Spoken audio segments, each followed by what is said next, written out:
আল্লাহু আল্লাহ। যখন কখনো হতাশ হতে লাগো তো মনকে এটা বলো যে আল্লাহ তাদেরকেও দেন যারা কখনো তার কাছে যায় না। তাহলে যারা চায় তাদের জন্য তো তার ধন ভাণ্ডার ভরপুর।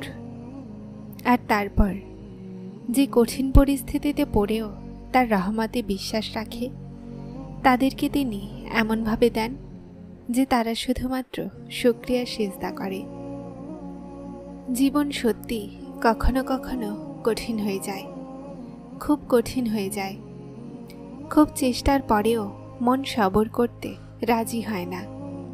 কিন্তু জানেন, যখন আপনি সবর করতে শিখে যান আর আল্লাহর মেনে নেন, তো তারপর আল্লাহও আপনার মেনে নেন।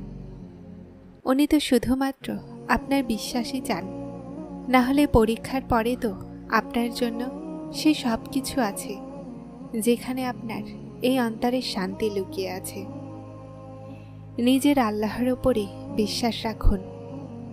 আপনার রব শীঘ্রই আপনাকে এত কিছু দিবেন যে আপনি খুশি হয়ে যাবেন।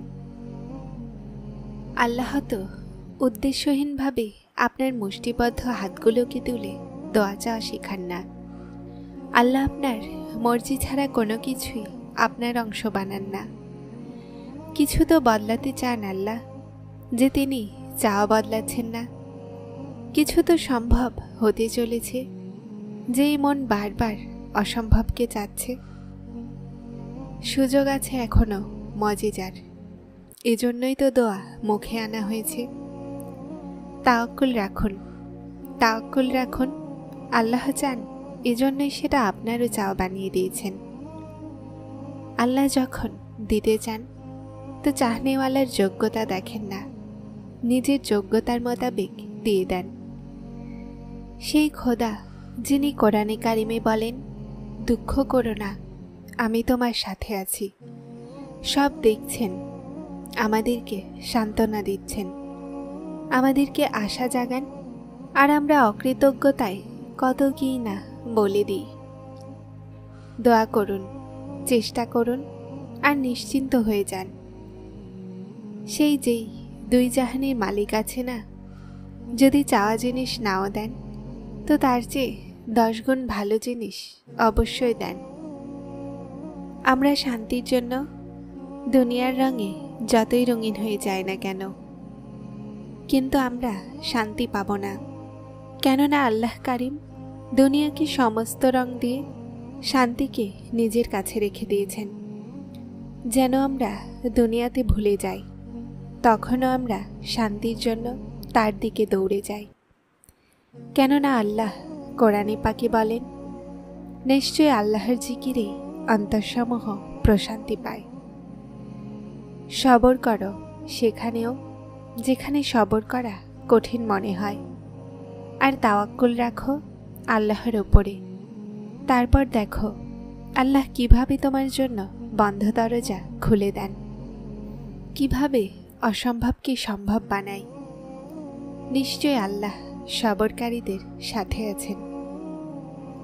কিছু তো উত্তম লিখেছেন আল্লাহ, যে মন প্রতিবার সবর করতে বাধ্য হয়ে যায়। কিছু তো আছে যে একবার অশ্রু ফেললে মন প্রশান্ত হয়ে যায়। যদি জীবন অন্ধকারেই রাখতে হতো তো আল্লাহ কখনোই আলোর স্বপ্ন দেখাতেন না। তার সত্তায় বিশ্বাসী হলো সফলতা। শুধু তার সত্তায় ভরসা রাখুন। সময় কঠিন, কিন্তু বদলে যাবে ইনশাআল্লাহ। তুমি তার কাছে চেয়েছ তো ভরসা রাখো যে তার ভুল হয় না, উনি দোষ ত্রুটির ঊর্ধ্বে। একদিন তুমি যা পাওনি সেজন্য আলহামদুলিল্লাহ বলবে। যখন মানুষ সীমাহীন কষ্টে থাকে আর হেসে এটা বলে যে আমি এই সমস্যা আল্লাহর সোপর্দ করলাম, তো বিশ্বাস করো জমিন থেকে শুরু করে আসমান পর্যন্ত সমস্ত জিনিস কেঁপে ওঠে। সেটা সোজা আসমান পর্যন্ত পৌঁছে যায়। ভাঙা হৃদয় থেকে বের হওয়া দোয়া আর দীর্ঘশ্বাস কখনোই বৃথা যায় না। আর যখন সমস্যা আল্লাহর সুপর্দ করা হয় তো জালিমরা বাঁচতে পারে না। তিনি রহমান আর রাহিম তো আছেন, কিন্তু তুমি কি শোনোনি তিনি জাল জালালি ওয়াল ইকরাম। কিছু অন্তর সবরের জন্য হয়, নীরব থাকার জন্য হয়, একাকী থাকার জন্য হয়, দোষী না হওয়া সত্ত্বেও দোষ স্বীকার করার। কিছু কথার ফয়সালা আল্লাহর হাতে ছেড়ে দিতে হয়। ফয়সালার ফলাফলের অপেক্ষা না করে সবর করাও উত্তম ফল দেয়। নিশ্চয়ই নিশ্চয়ই আল্লাহ সবরকারীদের সাথে আছেন। তোমাকে সব রকমভাবে পরীক্ষা করা হবে, অনেক বিপদ আপদের মধ্য দিয়ে অতিক্রম করানো হবে। তোমাকে এমন কষ্ট দেয়া হবে যেটার কথা তুমি কল্পনাও করনি। তোমার থেকে তোমার সবচেয়ে প্রিয় জিনিস দূর করে দেয়া হবে, কিন্তু তারপরও তোমাকে সহ্য করতে হবে। একটা সময় আসবে যখন তুমি দুর্বল হয়ে ভেঙে পড়বে, তোমার মন কষ্টে ভরে যাবে, কোনো রাস্তা নজরে আসবে না, সবাই পিছনে সরে যাবে। সেই সময় সবচেয়ে গুরুত্বপূর্ণ জিনিস হলো সবর। শুধুমাত্র দোয়া করে যাও আর সবর করো। যদি তোমার সবর না আসে তো চিন্তিত হয়ো না।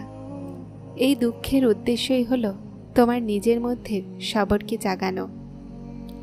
নিজের অন্তর আর রুহের ভেতরে নতুন দুঃখ তো আসবেই, যখন সহ্য করাও কঠিন হয়ে যাবে।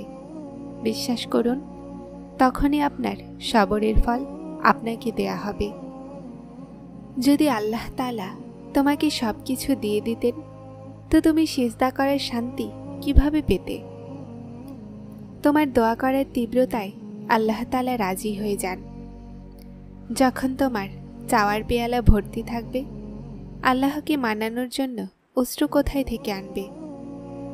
শুরুতে মানুষ তার সমস্যা থেকে পালিয়ে সিজদা পর্যন্ত আসে, কিন্তু শেষমেশ নিজের সমস্যাকে ভুলে খোদার হয়ে যায়, তার ইচ্ছাতে রাজি হয়ে যায়। এটাই তো আল্লাহর ভালোবাসা। দূরত্ব তোমার আল্লাহর সাথে আছে, আল্লাহর তোমার সাথে নয়। যাকে তুমি মাইলের দূরত্ব ভাবছ সেটা তো তোমার একটা ডাকের ব্যাপার মাত্র। যে আওয়াজ দেয়ালের ওই পারে যেতে পারে না, সেটা তিনি 7 আসমানের ওই পারে থেকে শুনে নেন। তাহলে কি আছে এমন যা তোমাকে এখনো তার কাছে চাওয়া থেকে আটকে রেখেছে? যিনি এই অন্তরকে বানিয়েছেন তার চেয়ে ভালো এই মনের অবস্থা আর কে জানতে পারে? তুমি তার ওপরে তাওয়াক্কুল রেখে চলো তো আগে। তোমার এক দোয়া তোমার আর মজেজার মধ্যে আসা প্রতিটা বাধাকে ভেঙে ফেলে। তাহলে তাওয়াক্কুল রাখো, উনি সেটাকেই উসিলা বানিয়ে দিবেন যা তোমার জন্য বাধা হয়ে আছে। যিনি হযরত মুসা আলাইহিস সালামের জন্য সমুদ্রের মাঝামাঝি রাস্তা বানাতে পারেন, সে তোমার জন্য রাস্তা বানিয়ে দিবেন। যেখানে তোমার চেষ্টা ব্যর্থ হয়ে যায়, সেখানে থেকে তার কোণের মামলা শুরু হয়। মজেজা কি? মজেজা যা অসম্ভবকে সম্ভব বানিয়ে দেয়, সেটা হলো মজেজা। কখন হয় মজেজা? যখন সব আশা শেষ হওয়ার পরও মানুষ নিজের রবের উপরে বিশ্বাস রাখে, তখন হয় মজেজা। কাদের জন্য হয় মজেজা? তোমার জন্য হয় মজেজা, আমাদের সবার জন্য হয় মজেজা। সমস্যা যতটাই গভীর হয়ে যাক না কেন, বিপদ যত বড়ই নজরে আসুক না কেন, আপনার রবের কুদরতের বাইরে নয়। যখন পিপাসায় বুক ফেটে যাচ্ছিল, তখনই তো জমজমের সৃষ্টি হয়েছিল। কষ্ট বেড়ে যাওয়া এই কথার প্রমাণ যে স্বস্তি আর শান্তি খুবই নিকটে। দোয়া করা ছেড়ো না, বিশ্বাস হারিও না। মজেজা হয়, মজেজা হবে। তোমার কি মনে হয় যে যে দোয়াগুলো তুমি তাহাজ্জুদে চাও সেটা কবুল হবে না? কখনো কখনো অনেক আগে চাওয়া দোয়াও কবুল হয়ে যায়। আর যখন হয়ে যায় কবুল, তো আমরা বলি যে ইয়া আল্লাহ, আমি তো অনেক আগে চেয়েছিলাম এই দোয়া, আপনার মনে ছিল একদিন তুমি এই দোয়াগুলোতেও এই কথা বলবে যা এখন তুমি চাও।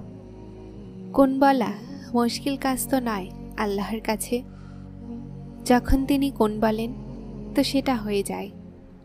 আল্লাহ দেখেন যখন তুমি সিজদাতে কাতরাও।